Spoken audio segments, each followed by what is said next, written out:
नमस्कार आप सभी को। कैसे हैं आप सब। एक लंबे अंतराल के बाद मुलाकात हो रही है आप सभी से। प्रारंभिक परीक्षा के बाद आप कह सकते हो कि आपके ऑफिस से, आपके संस्थान से पहली वार्तालाप है हमारी। और विशेष रूप से आज हम समझने का प्रयास करेंगे, आज हम जानने का प्रयास करेंगे कि आगे के जो हमारे कार्यक्रम हैं, विशेष रूप से 67वीं मेंस के लिए और 68वीं प्रीलिम्स के लिए क्या रणनीति है हमारी, किस आधार पे हम आगे बढ़ेंगे, उसकी बात हम यहाँ पे करेंगे। और आप सब जानते होंगे कि जो आपका 68वीं बीपीएससी का जो तिथि निश्चित है वो आप सब जानते होंगे कि अगले वर्ष सुनिश्चित है। तो निश्चित रूप से 68वीं आपके समय पर होगी, ये मानकर हमें चलना है और समय पर होना भी चाहिए।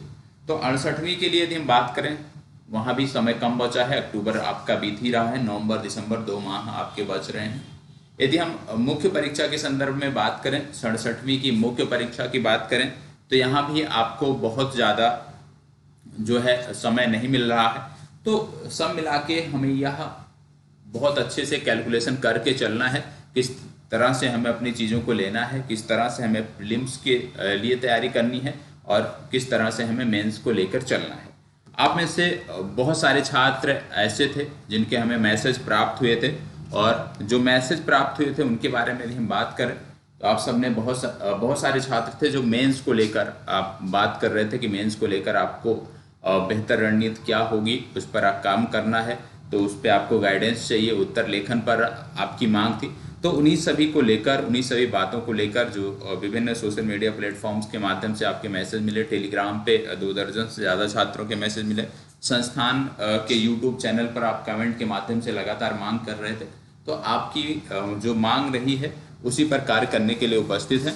और सबसे पहले जो ऐसे छात्र जो किसी कारणवश प्रारंभिक परीक्षा जिनकी अच्छी नहीं हुई है, किसी कारणवश मान लीजिए परीक्षा छूट गई है, या कोई भी कारण रहा है कि आपका मेंस लिखने की स्थिति में आप नहीं हैं, नहीं पहुंच रहे हैं, तो आपको निराश होने की ज़रूरत नहीं है। आपको अपनी कमियों से सीख लेनी है। अपनी जो कमजोरियां थी जिसकी वजह से आप प्रीलिम्स क्वालिफाई करने की स्थिति में नहीं हो, उसको हमें दूर करना है, उनको पहचानना है और पुनः 68वीं में बहुत कम समय बचा है और 68वीं के लिए हमें कार्य करना है। ऐसे छात्र जिनका प्रारंभिक परीक्षा का जो एग्जाम है वो बहुत अच्छा हुआ है, तो आपको मेंस के लिए लग जाना है। और मेंस के लिए पूर्व में भी हमने काम किया था और अब एक नए सिरे से इसको लेकर हम काम करेंगे और उसी पर संदर्भित चर्चा यहाँ पे आज आपको देखने को मिल रही है। तो ऐसे सभी छात्र जिनका किसी कारणवश नहीं हो पाया है, घबराने की जरूरत नहीं है। 2 महीने बाद आपको पुनः एक नया अवसर मिल रहा है, तो प्रयास यही रहना चाहिए सबका कि उस नए अवसर को आप भुना सकें और अपनी जो सफलता है उसको सुनिश्चित कर सकें। सबसे पहले आप जानते हैं जो कार्यक्रम अब आपके आगे से देखने को मिलेंगे, मतलब कल से जो आपके कार्यक्रम देखने को मिलेंगे उनकी बात हम कर रहे हैं।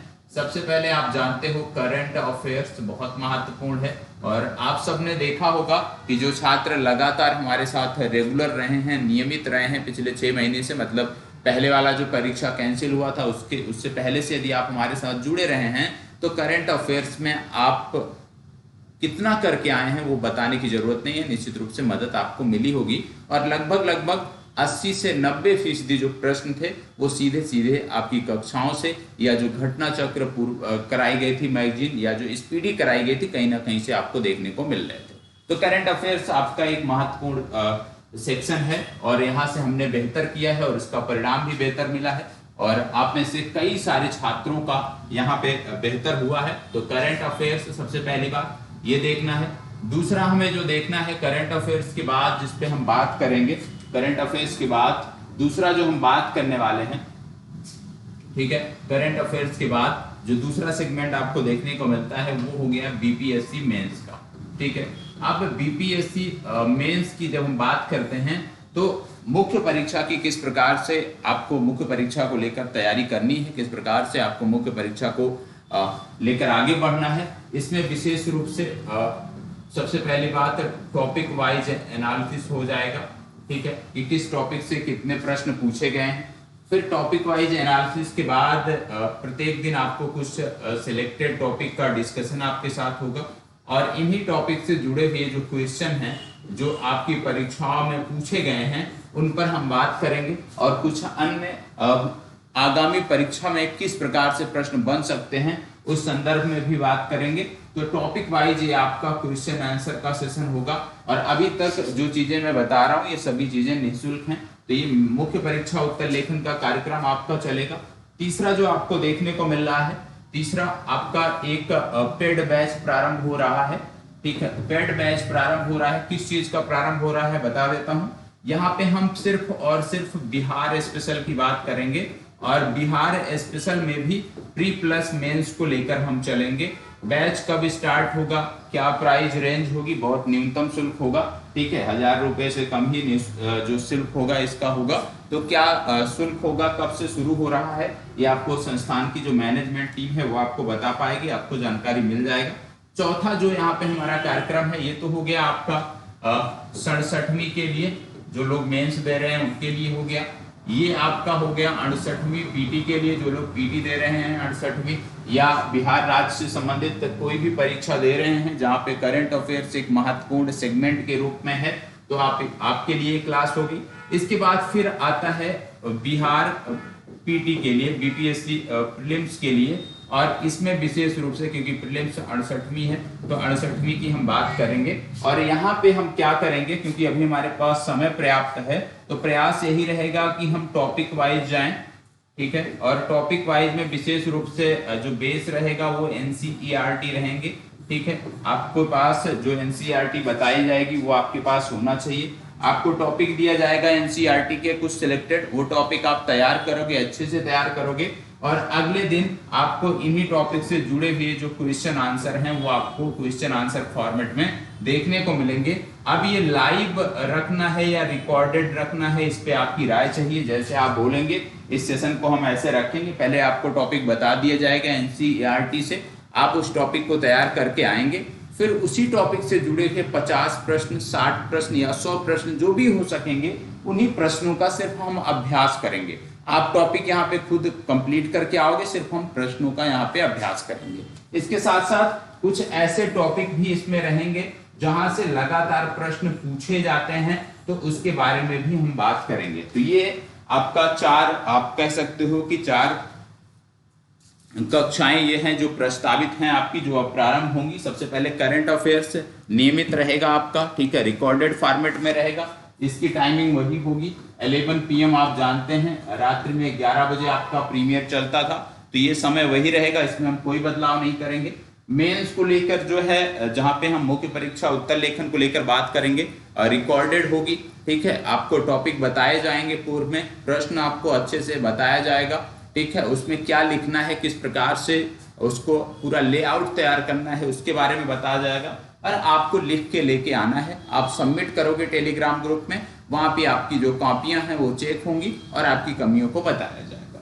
इसके बाद आपका हो गया बिहार स्पेशल का, जैसे मैंने बोला कि एक पेड बैच है, ये प्रारंभ होगा, सिर्फ बिहार से संबंधित चर्चा इसमें होगी, प्री प्लस मेंस दोनों को कवर किया जाएगा। और इसके बाद 68वीं के लिए प्रीलिम्स के लिए एक निःशुल्क कक्षा। तो एक ये जो, यदि आप 3rd नंबर की क्लास को छोड़ दें तो बाकी की जो अन्य कक्षाएं हैं वो आपको पूरी तरह से निःशुल्क हैं, कोई भी शुल्क यहाँ पे आपसे नहीं लिया जाएगा। सिर्फ जिम्मेदारी के साथ आपको जुड़ना है, जैसे आपने प्रारंभिक परीक्षा की तैयारी जुड़कर ईमानदारी के साथ की है, उसी तरह से आपको मुख्य परीक्षा के लिए जुड़ना है।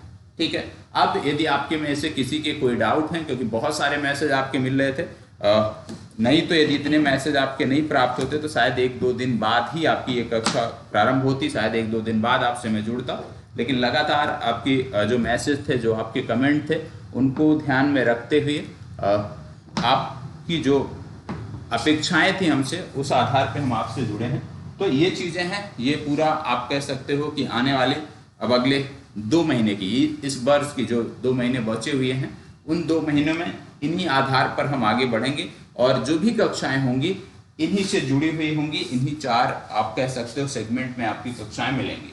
ठीक है, अब यहाँ पे यदि किसी को कोई डाउट हो तो पूछ सकता है, कोई भी आपकी जो समस्या है जिसका समाधान नहीं मिल पा रहा है, नहीं हो रहा है, क्योंकि परीक्षा के 1 सप्ताह से 10 दिन यदि मान लें, उस दौरान आपके बहुत सारे कमेंट थे जिनका जवाब मैं नहीं दे पाता था, लेकिन अब क्योंकि उस समय व्यस्तता थी, अब व्यस्तता समाप्त हो गई है। तो जो भी आपके कमेंट होंगे, जो भी आपके डाउट होंगे, निश्चित रूप से उस पर काम किया जाएगा और उस पर जो भी आपके सुझाव होंगे वो भी लिए जाएंगे। जो सकारात्मक होंगे निश्चित तौर पर उस पर काम किया जाएगा। यहाँ पे एक चीज और ध्यान में रखना है कि यहाँ पे जो सबसे पहले हम 68वीं पीटी के लिए जो टॉपिक वाइज एनसीईआरटी एनालिसिस कर रहे हैं, एनसीईआरटी का पुस्तकों का अध्ययन कर रहे हैं, यहाँ सबसे पहले जो हम पुस्तक का अध्ययन करेंगे वो हमारी साइंस रहेगी, याद रखना है। और साइंस में भी लाइफ साइंस रहेगी, जीव विज्ञान रहेगा, ये भी आपको याद रखना है। ठीक है, पुस्तक कौन सी होगी ये आपको अवगत करा दिया जाएगा, उसके बाद ही हम इस पर आगे बढ़ेंगे। ठीक है, तो एनसीईआरटी आपके पास होनी चाहिए और टॉपिक आपको बताए जाएंगे, चैप्टर आपको बताए जाएंगे, आप कंप्लीट करके आएंगे, फिर हम आगे बढ़ेंगे। क्योंकि हम समझ चुके हैं, यदि हम पिछले 2 प्रश्न पत्रों को देख लें तो हम समझ चुके हैं कि करंट अफेयर्स और जो साइंस का सेक्शन है ये आपके लिए कितना महत्वपूर्ण है। तो करंट अफेयर्स और साइंस बहुत मजबूती के साथ हमें लेकर चलना है और करंट अफेयर्स और साइंस यदि आपका मजबूत रहता है तो निश्चित रूप से आप अन्य सेक्शन में भी बेहतर कर पाते हो, क्योंकि दबाव की स्थिति में आप अपने आप को यहीं पे महसूस करते हो। आपका जीके जीएस बहुत अच्छा तैयार रहता है, आप करंट अफेयर्स अच्छे से नहीं कर पाते, जिससे बहुत सारे छात्र ऐसे होते हैं। इस बार भी बहुत सारे छात्र ऐसे होंगे जो देख रहे होंगे जो एक्सपेक्टेड जो आपकी कट ऑफ है उससे आप 5 से 10 अंक ही पीछे रह रहे हैं, और उसका कारण कहीं ना कहीं करंट अफेयर्स ही होगा, क्योंकि करंट अफेयर्स एक महत्वपूर्ण भूमिका लगातार आपकी परीक्षा में निभा रहा है। ठीक है, हाँ, इतिहास से इस बार प्रश्न कम पूछे गए हैं, लेकिन फिर भी इतिहास से जितने प्रश्न पूछे गए हैं उनकी संख्या 25 से ज्यादा है। तो कहीं ना कहीं करंट अफेयर्स की जो भूमिका है इस बार यदि आप देखें तो 25 से 30 प्रश्न डायरेक्टली करंट अफेयर्स से जुड़ रहे हैं, और इसलिए करंट अफेयर्स और साइंस को हमें साथ लेकर चलना है। दोनों पर रेगुलर हमें अपनी जो तैयारी है उसको रखनी है। ठीक है, अब आगे आपके कोई भी सुझाव हैं तो आप बताइएगा, जो भी आपके सुझाव होंगे निश्चित तौर पर उस पर कार्य किया जाएगा। ठीक है, और कल से जुड़ते हैं और कल से शुरुआत करते हैं। और कल सबसे पहले जो आपकी क्लास मिलेगी वो रात्रि 11 बजे करंट अफेयर्स का सेशन होगा। तो रात्रि 11 बजे कल करंट अफेयर्स के सेशन से अवश्य जुड़े, जैसे पूर्व में आप जुड़ते रहे हैं। और कल से ही प्रयास रहेगा कि मुख्य परीक्षा को लेकर भी कार्य किया जाए। और अब ये जो आपकी कक्षाएं हैं अधिकतम 1 दिन का समय और आप दे दीजिए, इसके बाद ये जो कक्षाएं आपको बताई गई हैं ये आपकी नियमित हो जाएंगी, इसमें किसी भी प्रकार की फिर आपको चिंता करने की जरूरत नहीं रहेगी। ठीक है, चलिए तो यहीं पे अपनी चर्चा को विराम देते हैं। आप सबके अनुरोध पर उपस्थित हो गया हूं। तो अब जैसे कि पूर्व में आप सब ईमानदारी के साथ प्रारंभिक परीक्षा की तैयारी से जुड़े थे, उसी प्रकार से अब मुख्य परीक्षा की तैयारी में भी सहयोग करिए। जितनी चीज़ें आपको बोली जाएं हूबहू उनका अक्षरशः पालन करिए। निश्चित रूप से मुख्य परीक्षा को भी आप क्वालिफाई करेंगे, क्योंकि समस्या कहाँ पे आती है, मुख्य परीक्षा उत्तर लेखन में समस्या आती है। आपके कंटेंट आपके बहुत अच्छे तैयार हैं, लेकिन किस प्रकार से लिखना है, वो किस प्रकार से आंसर का फ्रेम बनाना है, उसमें आपकी कमी रह जाती है। तो उसी पर हम उसी बिंदु पर काम करेंगे। और आज की चर्चा समाप्त करने से पहले आपको बता दें, आप चैनल पे जाइएगा तो आपको मुख्य परीक्षा उत्तर लेखन की एक प्लेलिस्ट मिलेगी। उस प्लेलिस्ट में पहली वीडियो है कि उत्तर लेखन की शुरुआत कैसे करें, तो उसको आप अवश्य जाकर देखिएगा कि उत्तर लेखन की शुरुआत कैसे करें। क्योंकि एक बार यदि आप उस वीडियो को देख लेते हैं, अभी तक नहीं देखे हैं, तो उससे बहुत कुछ आपको सीखने को मिलेगा और उसी तर्ज पर हम आगे अपनी कक्षा को जारी रखेंगे। चलिए, धन्यवाद, बहुत बहुत आभार।